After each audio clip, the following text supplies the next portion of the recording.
Hey everyone, welcome back to the channel. Brendan here, aka Cliff Jumper. We are back on our Corrado today for a little bit of unexpected repair work. If you've been following the channel, or if you haven't, just letting you know, I've got a VR6 Corrado that we have dropped a supercharger onto, and it has been a lot of fun. I have really enjoyed having it. It's not a high boost application, it's just enough, and it's a lot of fun. But we have had a problem develop with it, so we're gonna get into that today, and I have no idea how easy or hard this fix is gonna be, but knowing Corrados, it's probably not gonna be easy. Let's see how we do with this repair.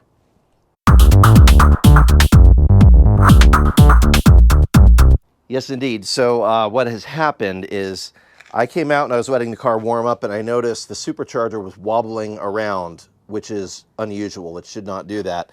And shut it down. On further inspection, underneath, back underneath these belts here, there are a couple of mounting bolts for the bracket that hold this whole thing onto the cylinder head of the motor. And one of them has, it appears the stud has snapped. The bolt is completely missing. So in order to deal with this, we are going to have to take all of this off and then see how bad that stud is. Hopefully there's a little bit of it sticking out of the cylinder head and we can undo it and just replace the stud and be back up and running. But if it is snapped off at the cylinder head, then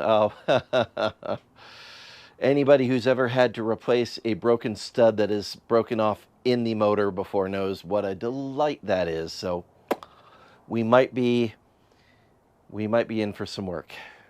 Anyway, at the tail end of this, one other thing that we're going to do is I noticed that when I painted my intake manifold and some other stuff in here, and we got a black theme, but this is silver and it kind of stands out. So we are going to paint the supercharger black. We're just going to hit this little part of the valve cover that I did not paint black and just make everything kind of match underneath here. So just a little cosmetic touch. Not really looking forward to this. I don't like having to deal with broken bolts or broken studs, but it's a thing. So let's see. The first thing we're going to need to do is release tension on the main serpentine belt, which the tensioner on this supercharger is down there at the front. There's a bracket in front of the alternator. So we actually have to loosen the idler pulley that's down inside there, and then we can loosen the tension bolt, and that will release tension on the main serpentine belt. After that is detensioned, then I can detension this assembly here, which is the secondary drive belt, and that will allow us to kind of move that out of the way and get access to the other remaining bolts holding this whole thing in place. I will need to undo this here to make sure that this is just going to stay in place, and we'll undo this assembly as well just to get the supercharger released and be able to pull it out of the way completely. Hopefully this all goes smoothly. We'll see.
Okay, so where we're at with this, I have gotten the supercharger off enough to see the stud that is broken, and fortunately there is enough of it sticking out there that I can reasonably grab onto it and retrieve it from the cylinder head and get that out. So yay, that's a relief.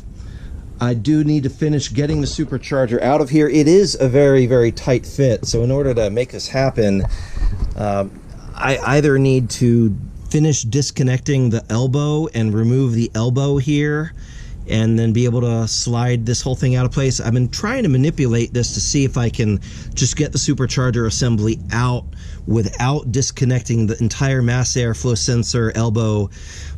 Good progress. We'll continue getting all this out of there, and then we'll deal with that broken stud. One of the challenges is this is not soft rubber going on here. This is actually carbon fiber, so I don't want to crack it as I'm moving all of this stuff around. Yeah, it's going to be a little delicate with it.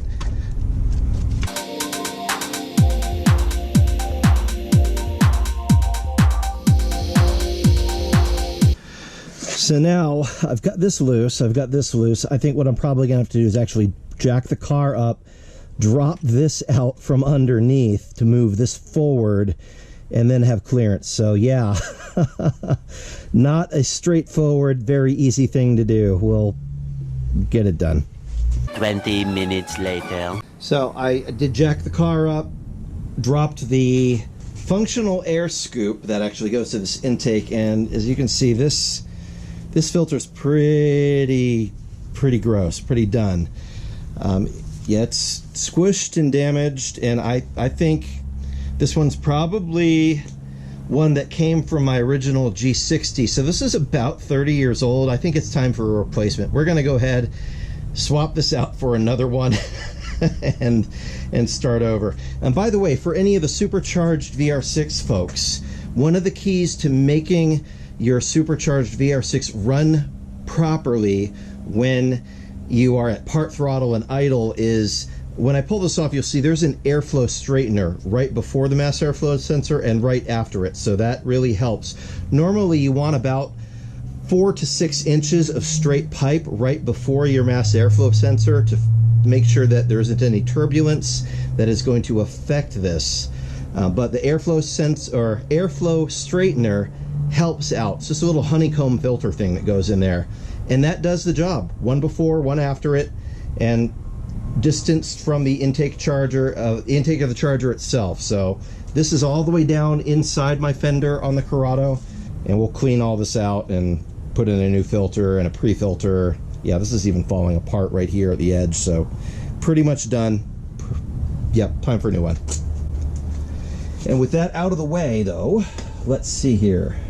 I think that gives us enough room to then take the intake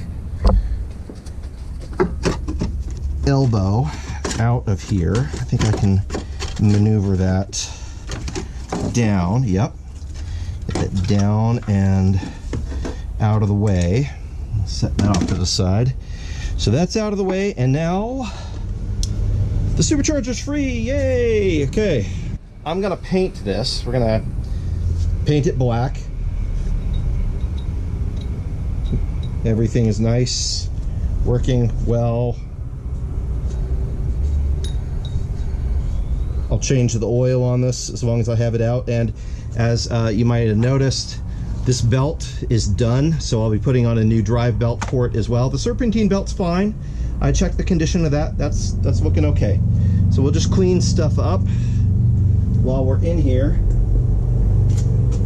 So you can see it's all kind of nasty because the supercharger does have an oil breather vent, and that does tend to let oil drip down underneath it and collect under here. So this was all clean before I installed the supercharger. We will clean it again and then start over fresh with everything nice and spiffy and clean. And there is our problem child. This, oh look at that, it's a finger loose. What do you know? Well, I'm gonna have to chase the threads and make sure that there isn't more of it stuck deeper inside there, because that looks like that could be broken there. Yeah, that's a little worrisome.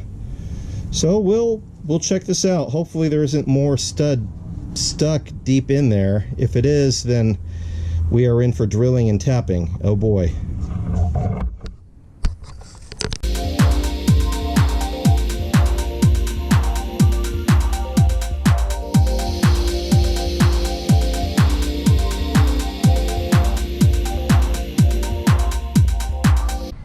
Here's the airflow straightener that I was talking about. It's just a honeycomb thing. I have it secured in my mass airflow sensor with a little bead of RTV silicone around the edges to keep it in place, and I have one on both sides of it so that makes sure there's no turbulence in the mass airflow sensor. They're not very much. You can find them on Amazon or eBay. So it's something that just works, and it really helps with the drivability. So this turns out to be a little piece of automotive history for those who are San Diego or SoCal folks. This is a air filter that dates back to the days of DML Motorsports in San Diego. It's like pretty thrashed, but I can just make out the logo on it, so that's fun. I'm definitely throwing it away, but it's just fun to come across that little piece of history. This definitely dates back to my first Corrado G60, and it ported its way forward. So thank you for your service. It's done. Now where we're at, I've been cleaning a little bit here to try to just make this look a lot more presentable when I put it all back. Still got a little bit more cleaning to do. I did go ahead and hit the little exposed part of the valve cover with some paint so that it's not the only silver thing in the engine bay, and we're going to go ahead and paint the supercharger as well. So I've just masked off the intake and the exhaust of it. We're going to go ahead and give it a quick once over. It's not perfect. It has some chips in the original paint. I do not want to sit there with a wire brush wheel and strip the whole thing and redo it. It's a driver, it's not a show car. So we're just going to go ahead and hit it with a black paint so that it matches the rest of the stuff in the engine bay and give that a whirl. 20 minutes later. So the paint on the supercharger is drying, which is fine. I'm going to let that cure for at least 24 hours before I bother touching it. But that's going to give us some time because we have some bad news over here. There is indeed a stud broken off in the cylinder head. So I'm going to have to remove that in order to reinstall the supercharger. Good times. Yes, indeed. So pray for my soul as I dive into that, and let's see what measure of success we have. I can drill it and try to put in an easy out to remove it. Hopefully that works. I'm spraying some penetrating lube in there to get the threads greased up, so hopefully it plays along with me, and we will see. There's not a whole lot of room to put a drill down in here, but yeah, we'll manage it.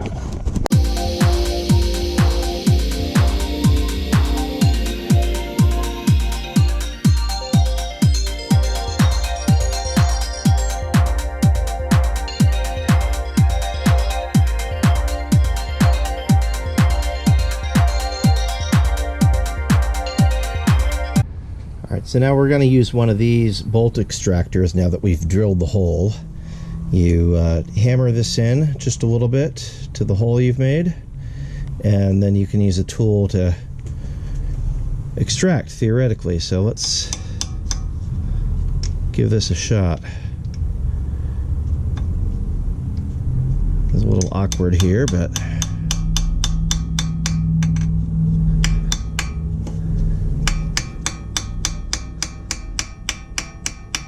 make sure we have really good buy-in on it.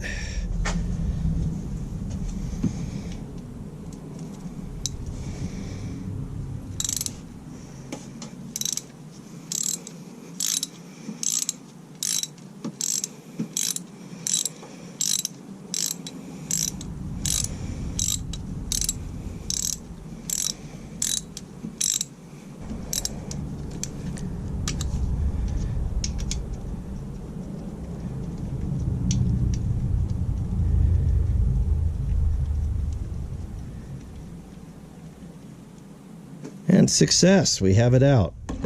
So that's good. Now I just got to remove the bolt extractor from the broken bolt, but that's not a big deal. And then we can put in our new bolt that needs to go in here, and off to the races. We did successfully extract the bolt from the side of the cylinder head, which is great. It came out pretty easily with the proper extraction tools. Highly recommend having a set of those on hand. I ordered the wrong length bolt to be its replacement.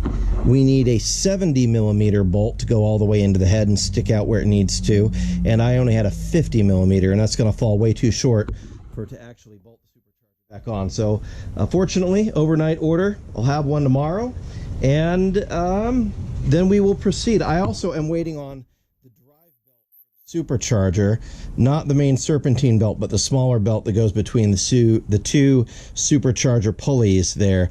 So the one that is on the car, as I showed you earlier, is showing some cracking, some age. We're going to go ahead and replace it, even though by the age and by the mileage, we should be able to get another 10,000 miles out of the other one theoretically, but no, I'm just not going to take the chance. I don't want to have to remove this thing again to replace a broken belt. So we're just going to replace the belt. It should show up tomorrow. The bolt should be here tomorrow. We'll get both of those on, and we should be up and running tomorrow.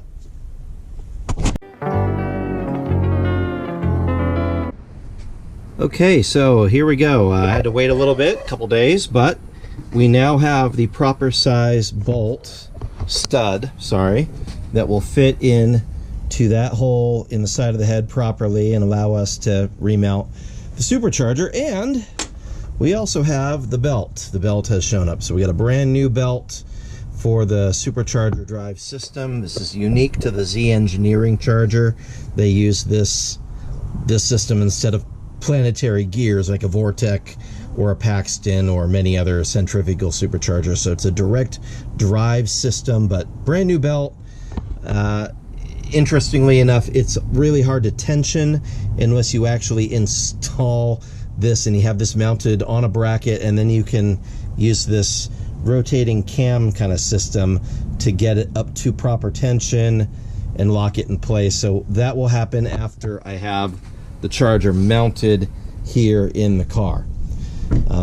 But yeah, we're making really good progress. I also replaced the 2-piece intake boot with a 1-piece intake boot, so that should lead to one less possible point of failure for boost leaks. Not that I'm getting a lot of boost leaks with this, because it only makes like 6 pounds of boost, so it's fine. It's coming along. We're gonna get the stud installed, get the charger mounted, and you know, it's quite possible we'll have it up and running in just about an hour or so, if nothing goes wrong. So knock on carbon fiber. Let's get to it.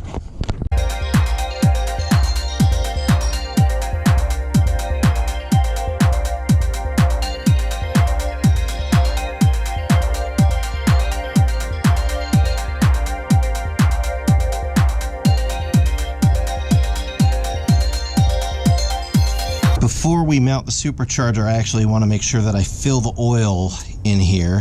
It's easier to do when it's out, so I'm going to take care of that real quick.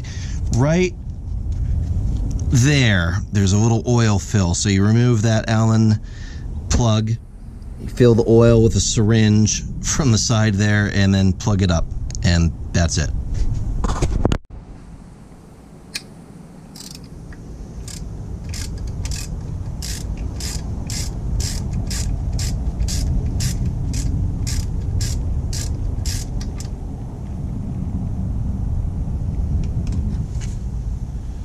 Put a little towel next to it because I really don't want to get oil on the belt or on the pulley.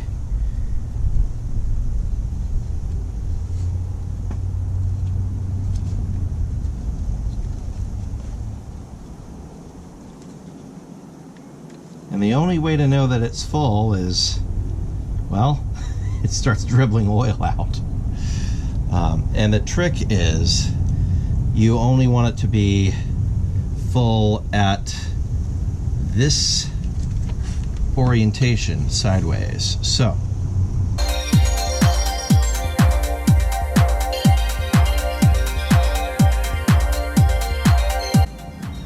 like she's a thirsty girl. Nothing's coming out yet. So I'm gonna get a little bit more oil and keep at it.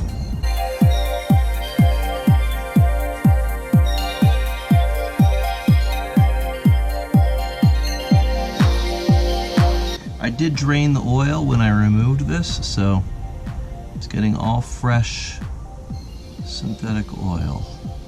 Okay, I'm seeing some dribble out now. We are full.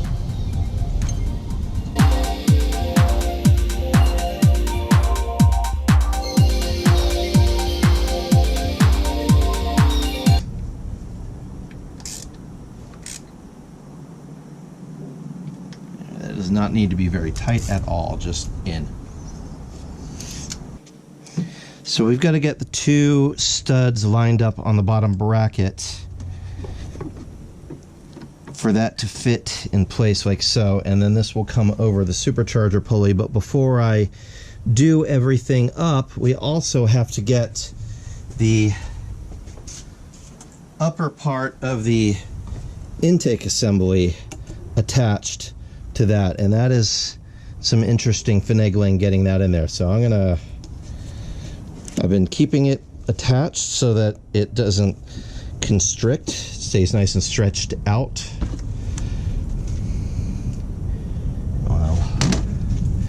Gonna have that at the ready, but that is gonna have to sneak in here. I wonder if I need to put it down in there first. I might.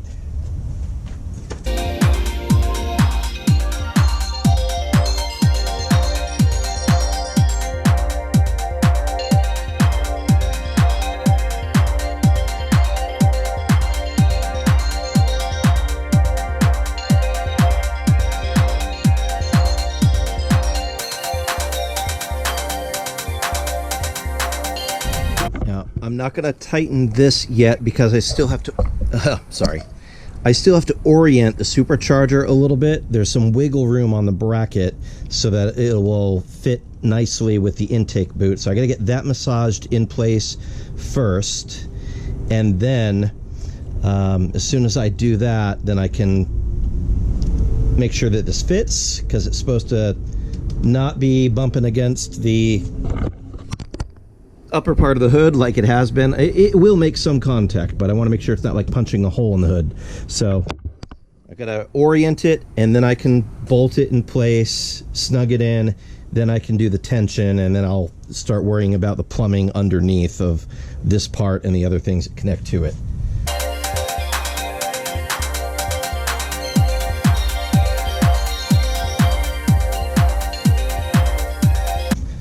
That's in place now. I can insert this one, which locks the orientation of the supercharger, and it's way back inside that bracket, super hard to get to. And before I lock it in place, one thing with the orientation we want to make sure is not only is this locked back where this is not going to be impacting the hood, but we also want to make sure that the belt is not impacting anything. Like, there's some pretty tight clearances here, but I think we're good. One of the challenges of a socket that is deep in there is I can't get my other finger in there to hold the socket and keep it from backing out when I want to reverse the ratchet, or at least turn the ratchet. So having a simple tool to put friction on it is helpful, but sometimes it just takes a while, and this is one of those this is one of those ones where it just is going to take a while to get this snugged in place. So now that the actual mounting brackets are locked in place, this is all secure and stable. Now I can tension the drive belt properly. And I pre-tensioned it just to give it a little stretch, but it's going to take a little bit more, I think. So I'm going to loosen it, get it ready to tighten.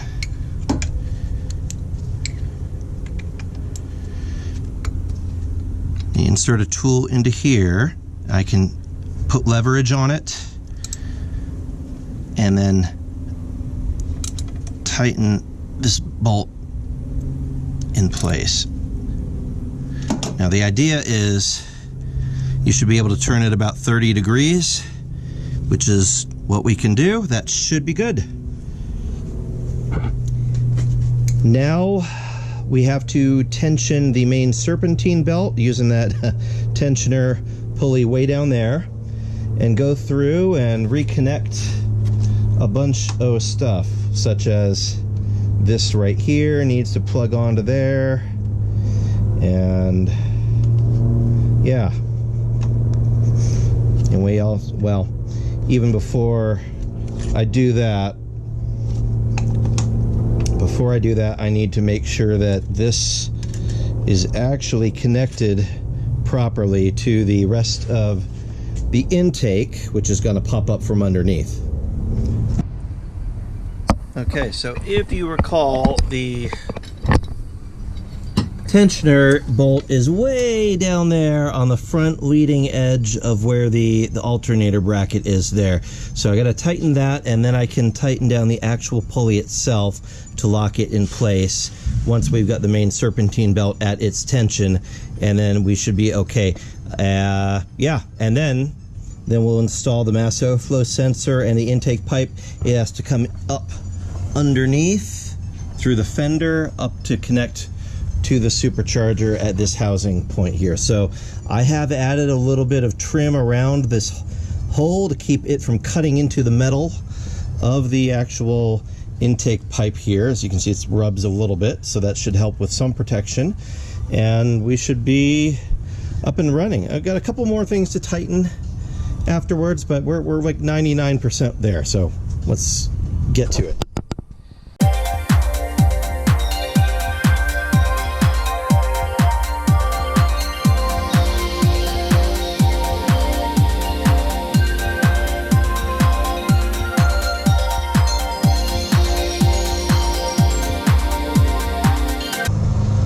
I'm going to do a final walk around and make sure that everything is actually buttoned up here, but I think we're there.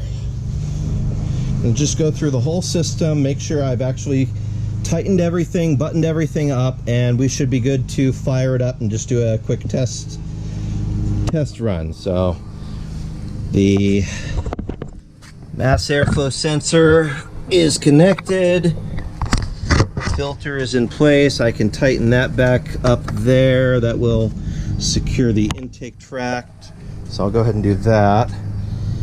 These are all tightened. This is tightened to the supercharger. The recirculation from the catch can is secure back in place.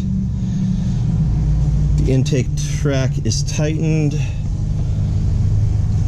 Drive belt is tightened, the main serpentine belt is tightened and locked. Okay, I think we're good.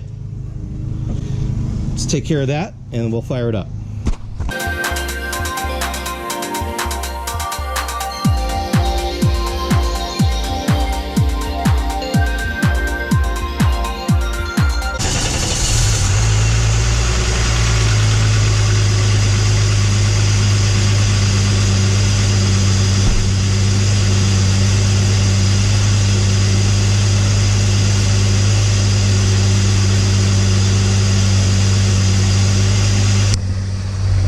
So success. I'm going to let her run up to temperature before we rev it or do anything, but I'll take her for a quick test spin around the neighborhood. We'll probably have to retighten that serpentine belt after it settles with the supercharger back in position. Usually takes a little bit of finagling. I will not be surprised if we get some belt squeak up at the high RPMs. Also because there's a brand new drive belt on the supercharger, so that might need to be retightened after like 100 miles or so. But it's functional. Let's get her back on the ground and ready to hit the road. 5 minutes later. All right, she is fully warmed up to temperature, which is good. So we'll go ahead and take her for an initial spin down the road to see if there are any weird noises. Hopefully not.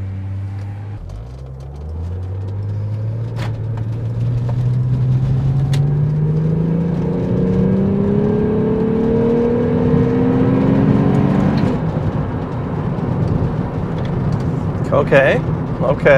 So no weird noises, no giant belt squeaks. That's good, because normally at that higher RPM we'd hear that, that the eagle screech kind of belt squeak if the tension was really far off.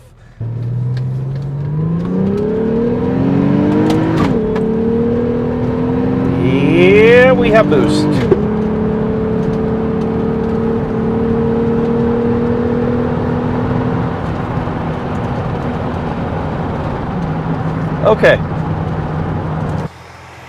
Okay, so now that we've taken her for a run, I'm just going to do another quick check around to make sure that nothing has popped off, there aren't any weird things happening.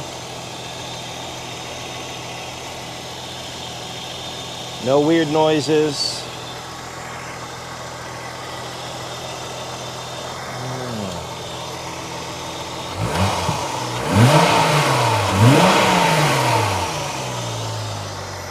Yep, those are happy noises. All right, well, I'm gonna call this mischief managed and a job well done. She's back on the road, but of course, it's just in time for the next rain apocalypse to happen here in California, so I am not taking her on the road in the rain, despite the fact that she has the fancy new windshield wipers that we just did from the Audi TT. But I don't want to blow up the supercharger by ingesting water, so we're going to avoid that. And well, I already know that my R32 floats from having been caught in a flash flood in that, so we'll stick with her for rain duty. But there's always more work to be done on the Corrado. As a matter of fact, I have at least 2 sets of software that I'm going to be trying in this. Right now, it's got software from Blitz Tuning, which I believe is in the UK. We're going to be trying out software from GIAC and software from C2 to see what behaves the nicest. I'm not going to do a back-to-back dyno yet, but I will do some power comparisons very soon to see if any of these software packages make a significant difference. Mainly, I'm looking for drivability, making sure the drivability is good. With this software, the drivability is great, but it seems to go a little bit lean on the high end when I'm getting into boost at wide open throttle, which worries me because motors go boom, not in a good way. So I'll try the GIAC first, see how that does up at the top end. We'll do the C2 next, see how that does. Keep an eye on the air-fuel ratios. And if I'm just running lean at the top end because of fueling issues, then it'll be time to change the injectors and go a little bit bigger, and maybe some other enhancements. We shall see. Anyway, thank you for tuning in. God bless you. Please let me know how I can be praying for you. Let me know what projects you are working on at home, and make sure you hit like, subscribe, share, and we'll see you next time. Bye-bye. And on that terrible disappointment, it's time to say goodbye. We'll be back.